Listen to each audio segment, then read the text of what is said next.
Hey everybody, Steve here. We did our commercial Zoom call yesterday, and we had a great turnout, and we had a discussion for an hour with a lot of great discussion going on. Unfortunately, what happened is when we went to download the recording, there was no recording.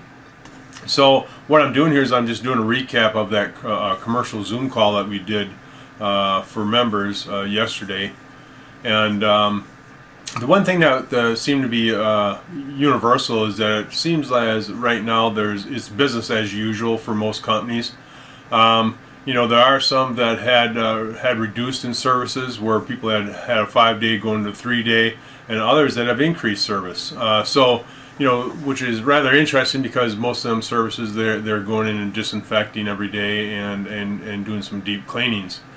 Some others that were servicing schools were saying that they're still cleaning some of these schools because the teachers are still coming in. So obviously it's limited cleaning, but they're still going in and cleaning. So that's great. The one thing too is that we had one member say that they had purchased a 30-gallon drum of disinfectant for about $750.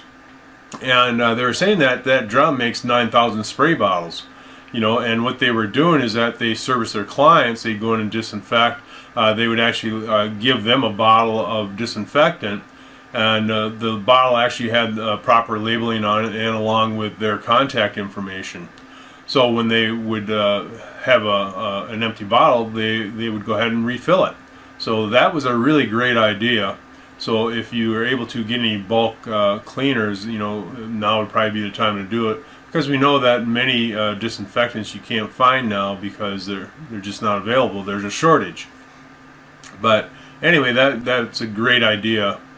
The other thing is too is that we talked about communication with our clients, and what you'll find is in the email we have the people were wanting email examples that they could send out to their clients.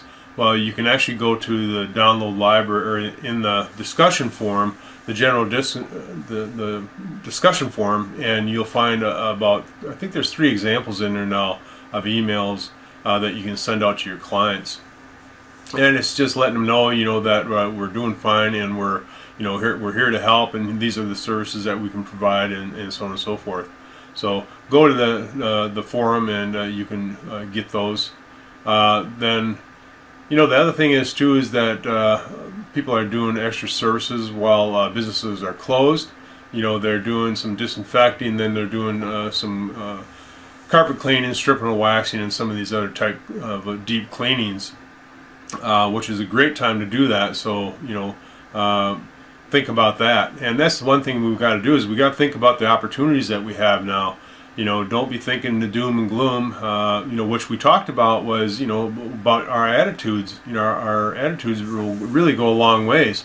We don't want to have the gloom and doom and all bummed out and freaking out and stuff, because that doesn't do anything for anybody. Us as business owners, we're leaders, and we have to show our employees that we're strong, and everything's going to work out because we have a plan in place. And that's really the difference, is to have a plan, and where you have the janitorial store you can come to, because we're constantly putting in information on our coronavirus page. And for those of you that aren't sure where that's at, take a look at this video, and I'll show you how to get there.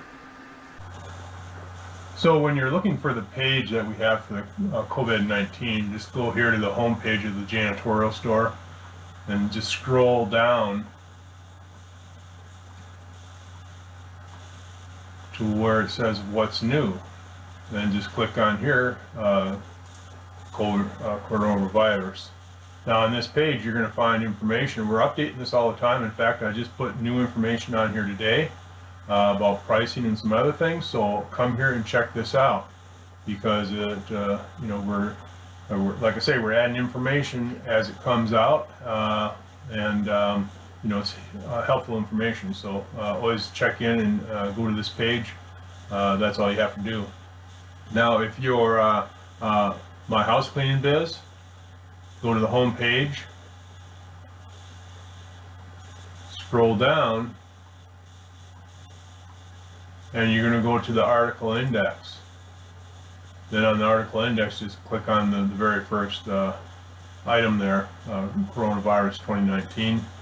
Now that's going to take you to the page that's on there. Again, we constantly update this with new information, and it's very helpful. So that's all you have to do.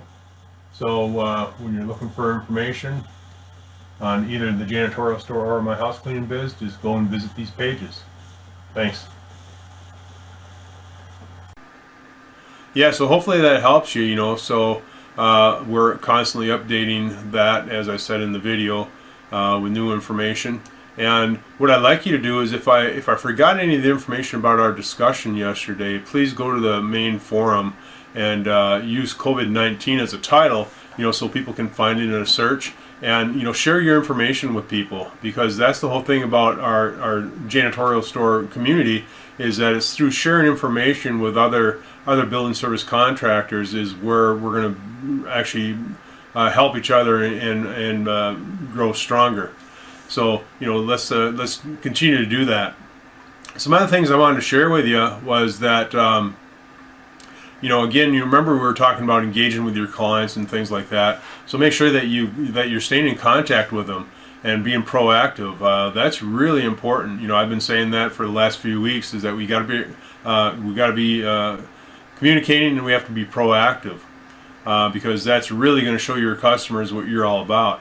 It sounds as if there's a lot of cleaning companies that are not doing this. Some are not even showing up for services, what I understand. So that's too bad, because I think it will give us others opportunities. So send out those letters, communicate with them, and I think you'll find that the people will think of you as a resource, and not about closing their doors and stopping service. So something else we got to think about too is that I've talked to a lot of people about sanitizing and disinfecting, and it's all great, because we're doing our routine cleaning, which we generally do anyway. And for some of us, sanitizing and disinfecting is part of that routine cleaning. We have that in our scope of work, for our clients. And but that's the thing, is for the ones that aren't, we're now focusing on touch points and disinfecting touch points. Sanitizing is great. If that's all you have is a sanitizer cleaner, use it, because it's better than nothing. But whenever possible, go ahead and disinfect those touch points. And you got to remember that disinfecting will kill the germs, and you generally have to have a dwell time of 5 to 10 minutes. So typically we're disinfecting our restrooms, but we always want to, especially now, make sure that we're doing all these touch surfaces, touch points. And think about this, is because as we move forward, when things come back to normal, if we can incorporate some of these touch point cleaning, disinfecting, obviously we're going to adjust our price. We're going to charge a little bit more for it, because it will take us longer to clean. So keep that in mind. This will be an opportunity for when things go back to norm, and that we'll be able to increase our prices. And I also believe that people are going to finally see the importance of cleaning for health rather than for appearance. I really believe that, because this has really got people's attention. And I've said before in some videos, I remember when I'd be out selling cleaning for health, and people would just roll their eyes and say, "Oh God, what that's going to cost me." And it's interesting, because now it's a totally different story. And I do believe that will become the norm, because people have been educated on how viruses transmit and so on and so forth. But so anyway, keep that in mind. And the other things that you're doing is, if you do start getting some work requests from your clients, make sure that that you have extra staff to do so. In some cases, I know some cleaning companies are running short on staff. So remember this, is that there's other sectors, other companies that had shut down, and people are filing unemployment, and you may be able to pick up some of these employees, part-time employees there. So keep that in mind. Don't stop looking for good applicants. I talked a little bit about the pricing for disinfecting and those types of services. And I actually updated our coronavirus, our COVID-19 page, so you can go there to check it out. I broke it up into time zones as far as pricing, and I put some other additional information in there too. So that's what you probably want to do. Now, we also I've had discussions on people that says, well, what if you go into a location that was a known virus? What's your plan for that?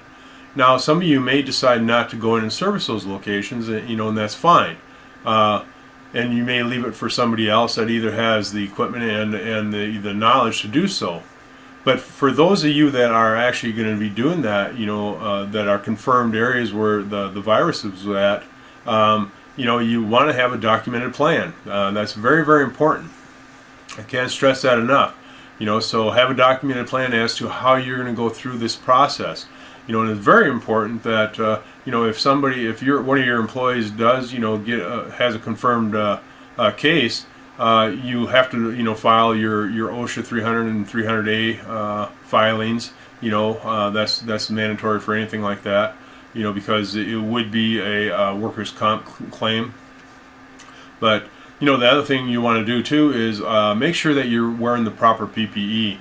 I still see photos of people that don't have goggles on, and they may have a mask, they may have a gown on, but no goggles, no gloves.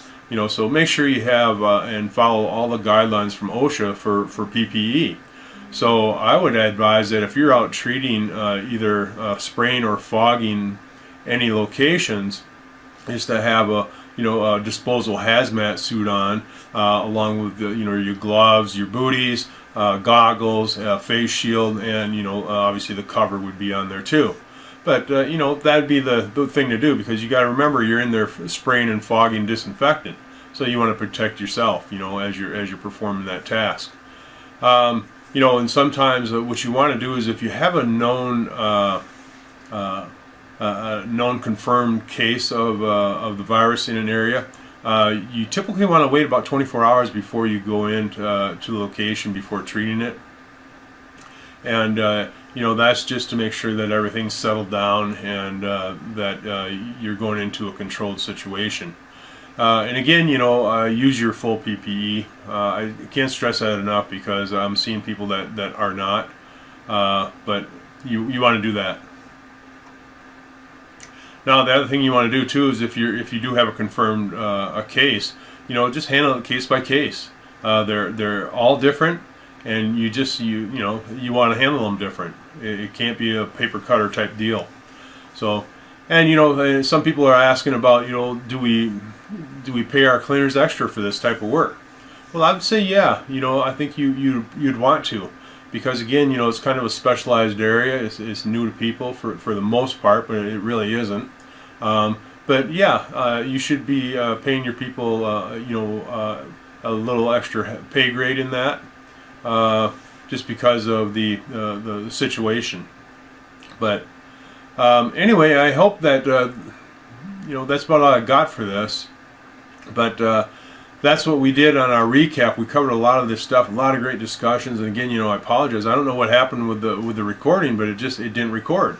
But hopefully you find all this helpful. And again, like I say, if you have anything to share, please go to the forum and use COVID-19 as your title, and share with fellow members, building service contractors, the information that you have, because it helps everybody. And that's what we have to do, is we just have to work as a team here and share information, so people can continue to run their business and be profitable and stay in business, and be safe. So anyway, so I hope you enjoyed this. We'll talk to you later.